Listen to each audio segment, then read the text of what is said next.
আল্লাহর রহমতে সবাই ভালো আছেন।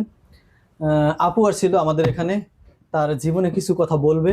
আসলে রিয়েলিটি কথাগুলো আপনাদের মাঝ থেকে আমরা সংগ্রহ করব, আপনাদের মাঝ থেকে আমরা সংগ্রহ করে সেগুলো আবার সোশ্যাল মিডিয়ায় দেওয়ার চেষ্টা করব। বিষয়গুলো সবার একটু জানা দরকার। আসলে আপু তার জীবনে সব কিছু ছেড়ে এখন ভালো হয়ে গেছে, বা ভালো হয়েছে কিনা, বা সামনে বিয়ে শাদী করবে কিনা, এমন অনেক কথা কিছুই বলেছে আমাদেরকে মোবাইলে। জাস্ট ঠেলার নাম বাবাজি এমনও কথা বলেছে। আহ, বিষয়টা একটু তার মুখ থেকে আমরা জানবো। আহ, আপু কেমন আছেন আপনি? জি, আলহামদুলিল্লাহ ভালো। আমাদের অফিসে আসছে, আপনার কেমন লাগে? হুম, ভালো লাগতেছে। ভালো লাগতেছে। আহ, বিয়ে শাদী করছেন নি? না, আমি তো বললাম আমি বিয়ে করিনি। আপনার আগের ব্যবসা কেমন চলে? না, ওখানে তো আমি এখন নাই। তাহলে কেমনে বলবো যে কেমন চলে? বের হয়ে আসছেন কবে? আপনি বলছেন যে আমাকে আপনার অফিসে আসার জন্য। ওইজন্য ওইদিনই ওখান থেকে বের হয়ে আসছি। যে একটু বিষয় কেন আসছেন, কি জন্য আসছেন, আর কোন কারণে আসছেন? না, আপনি বলছিলেন হ্যাঁ, যে ভালো কিছু যদি ব্যবস্থা করে দিই তবে সেটা কি মানে গ্রহণ করবেন কিনা। তো সেজন্যই আসা। সেজন্য আসা।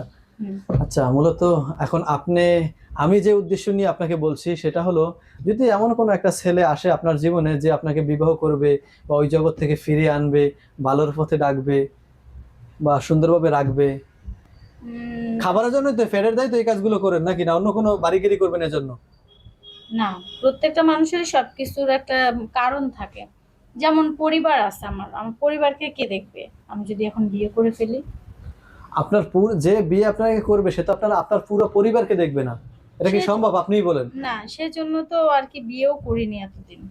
তো এখন আপনি যদি বলেন যে আমাকে আমার পুরো আমার মা বাপ ভাই বোন সবাই আমার তার দেখতে হবে, তাহলে আমি বিয়ে করবো, তাহলে এটা অন্য দ্বারায় চলে গেল না?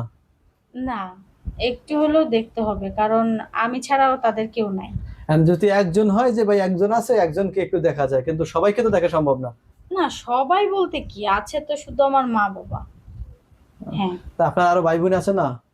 না, আমার আর ভাই বোন নাই। আমি আপনি একাই? একাই। হ্যাঁ, আমি একাই।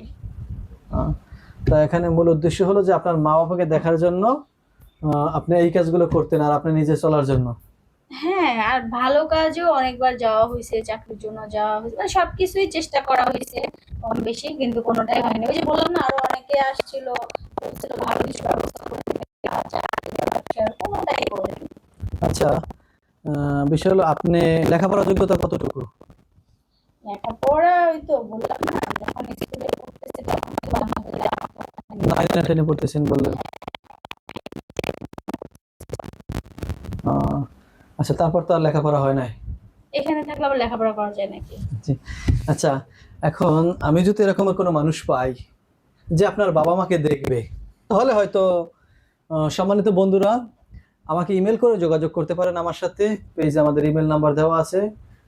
আর বিষয় হলো, বা বিশেষ কমেন্টে আপনারা জানাতে পারেন। সবার কমেন্টে সবসময় স্পাম হয়ে যায়, আসে না। এই জন্য লিগ্যালিটি কমেন্ট বা কমেন্টের নাম্বার দিবেন না, তাহলে স্পাম হয়ে যায়। লিগ্যালিটি কমেন্ট করে জানাতে পারেন। আর এই যে আপু, টিয়া আপু নাকি? হুম। টিয়া আপু, সে এমন একটা মানুষ চাইছিল আমাদের কাছে, ফোন করে বলছিল যে ভাই ভালো হবো, কিন্তু সবাইকে ধোঁকা দেয়। আসলে মূলত ভালো মানুষের কিছু দরকার। সব মানুষ তো আর এক না, আর সবার ফ্লেভারও এক না। সবাই মানুষের ভিতরে থাকে আর এক রকমের, উপরটা এক রকমের, ভিতরে ফ্লেভার আর এক রকমের দিয়ে তারা ধোঁকাবাজি করে। এটাই বলছে সে। তাকে বিয়ে শাদীর কথা বলে নিয়ে যায়, পরবর্তীতে আবার দেখা যায় কি সে আবার তার সাথে আবার বাটপারি শুরু করে দেয়। তাই আমরা চাইতে আছি যে তার সাথে যেন কেউ বাটপারি না করে। সে যেটা বলছে সেটা লিগ্যালিটি বলছে, যে তার আর মা বাবা জীবিত আছে, আর সে ক্লাস 8-এ পড়ে, তারপর থেকেই সে চলে গেছে, তার বিয়ে শাদীও হয় নাই। যদিও তাকে কারো পছন্দ হয় যে না আপনি বিয়ে শাদী করবেন, তার মা বাবাকে দেখবেন, তাহলে এমন হতে পারে। যদি একটু বয়স্ক হয় ভাই, আপু।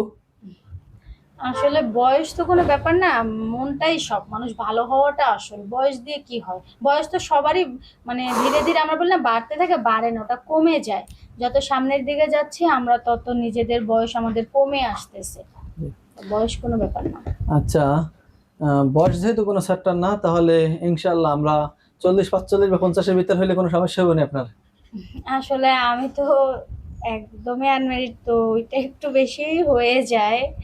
কারণ আমার যেহেতু এখনো বিয়ে হয়নি, তো এত বেশি হলে এখন আপনার তো বিয়ে শাদী হয় না, অনেকেই এখানে কমেন্টে অনেক রকমের কথা বলবে যে বিয়ে থেকে তো বেশি কিছু হয়ে গেছে জীবনে। ওটা অনেক সবারই হয়, যারা স্কুলে পড়ে মাদ্রাসায় পড়ে তারা কি কিছু করে না? তারা বোরকা পরে গিয়ে দেখি রাস্তা অর্ধেক রাস্তায় গিয়ে বোরকা খুলে বয়ফ্রেন্ড নিয়ে পার্কে বসে আছে, বাদাম খাচ্ছে, বয়ফ্রেন্ড কোলে মাথা দিয়েছে। তো তারা কি অন্যায় করতেছে না? ও তাদেরটা দেখা যাচ্ছে না, এখন আপনারটা একটু ব্যতিক্রম। দেখা যাচ্ছে সেজন্য সমস্যা। অন্যায় অন্যায়, সবটাই অন্যায়। যে কম করে সেটা অন্যায়, যে চোর সে যদি হ্যাঁ, সাধারণ জিনিস চুরি করে সেও চোর, 100 কোটি টাকা করলে সেও চোর। চোর তো চোর। 10 মণ দুধে 1 ফোঁটা টক করলে ওটা দুধ নষ্ট হয়ে গেছে তো গেছেই।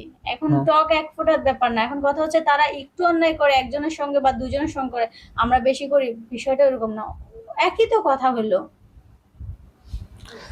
তাহলে সম্মানিত বন্ধুরা, হয়তো আপনাদের বয়স অনুযায়ী কথা, তবে অতিরিক্ত বয়স হইলে আবার নাকি আপুর পছন্দ হচ্ছে না। যাক, তবে আপনারা ওই রকমের বুঝে আপনারা যোগাযোগ করবেন, তবে কিন্তু মিডিয়ায় আমাদের সামনে আপনাদের কথা দিতে হবে যে আসলে মূলত বিষয়টা আপনাদের কাছে সিরিয়াসলি তাকে যদি নিতে হয় তার মা বাবাকে দেখতে হবে, এটাই তার আসল কথা, নাকি না? হুম। ঠিক, এটাই তার কথা।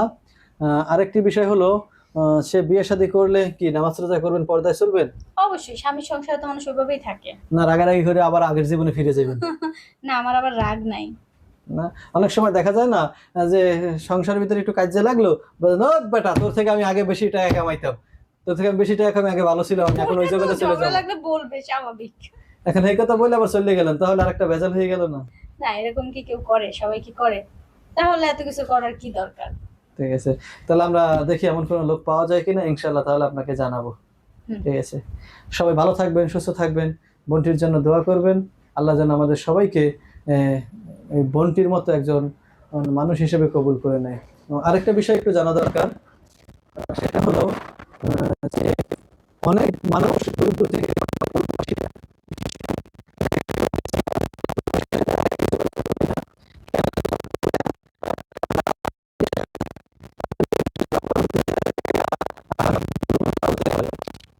এজন্য সরাসরি বিবাহ করা আর ওই যে হাসপাতাল কিন্তু ব্যবধান। অনেক প্রবাসীরা আমাকে নেওয়া দেয় এই বিয়ে শাদীর ব্যাপারে। হ্যাঁ, কিন্তু আমার ওরকম কোনো ইচ্ছা নাই। যদি কোনো প্রবাসীকে বলে যে না ভাই আমি বিয়ে করবো, আমি তার মা বাবাকে দেখবো, সুখে রাখবো, তাহলে ভালো হইলে কোনো সমস্যা নাই, কিন্তু তবুও আমার কাছে কেমন যেন মনে হয় বিষয়টা। না আমি চাই যে না কোনো রকমের প্রবাসীরা জানি বিয়ে শাদী করে তাদের দেশে আসে, দেশে আসার পরে বিয়ে শাদী করে। তাহলে করে বা রেখে কেউ দিলে যদি হবে। একটা বিয়ে করছে আর একটা বিয়ে করতে চায়, তাহলে না না, বউ আছে এরকম মানুষকে কখনোই সম্ভব না। আমার মানে কেউ দুই আমার যে কেউ হবে, দুই চারটা বিয়ে করছে তারপর তার আর আর মনে করেন বউ চলে গেছে, আমার যে এরকমের যদি হয়, না, এরকমও হবে না। এরকমের আমার যে হবে না? হবে সে শুধু আমারই। আপনার মায়ের বউ নাই, চলে গেছে 3-4টা, না, এখন আপনাকে তারপর নেবে, নিশ্চয়ই তার দোষ আছে। তো এমনি সেগুলো আমরা আপনি তো পরীক্ষা করে নেবেন, সমস্যা কোথায়? না, পরীক্ষা কি করা যায় ওইভাবে? কি যে বলেন না। আচ্ছা, ঠিক আছে, আমরা তাহলে পরবর্তীতে দেখি কেউ নক করে নি, তাহলে আপনাকে আমরা নক করবো। আপনার স্যার ফোন নাই, যদি আমরা ফোন দিই, যদি কেউ আসে ফোনে যোগাযোগ করতে পারবেন তো আমাদের সাথে? হ্যাঁ, অবশ্যই। আচ্ছা, অথবা আমরা ভিডিও কল দিতে পারি, আচ্ছা, ঠিক অথবা আছে। কোনোদিন আমরা যদি লাইভে আসি তাহলে লাইভে আপনার সংযুক্ত করতে পারি। আচ্ছা, ঠিক আছে। ঠিক আছে, তা দেখাবো একটু, আসলে ওই ছেলেকেও দেখাবো, যদি দূরে থাকে তাহলে আপনি দূরে থাকেন, তাহলে মোবাইলের মাধ্যমে দেখা হয়ে গেল, পরবর্তী দরকার কাছে আসলাম, হুম। সমস্যা আছে নি কোনো? না না, সমস্যা নাই। ঠিক আছে, সবাই ভালো থাকবেন, সুস্থ থাকবেন, আল্লাহ হাফেজ।